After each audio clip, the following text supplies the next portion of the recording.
On waters far calmer than those to which she's accustomed, the Royal Mail ship St Helena, travelling to the UK for the final time.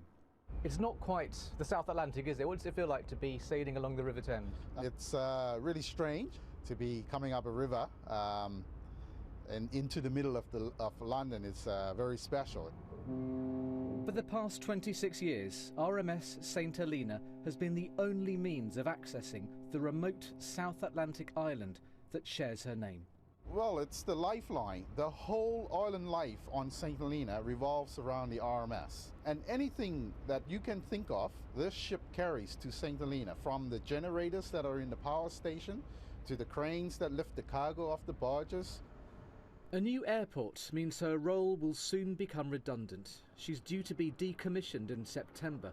It was to be earlier, but problems with the airport have temporarily extended her service. She won't, however, return to the UK. It's going to be very sad for the RMS to come to an end. I think life will change. We'll be open up to more international tourists. It might take a little while for people to adapt to the changes.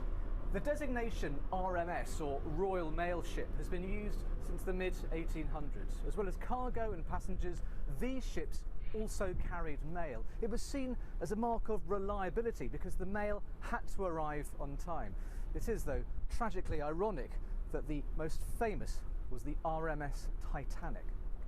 The growth of airmail and email means RMS St Helena is, for a short while longer, the only working Royal Mail ship. Tower Bridge lifting especially for you. What a moment. Yes, it is, yeah, a fantastic moment, yeah, and a piece of history. Yeah, it's very emotional now.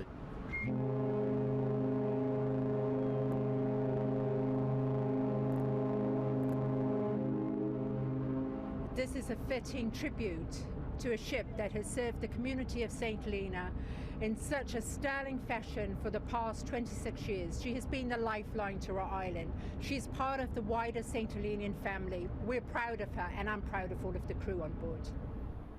One final sack of Royal Mail will now be loaded on board, as well as letters from 50 school pupils in Cardiff addressed to their pen pals in St Helena. And then the final voyage from the UK to the South Atlantic.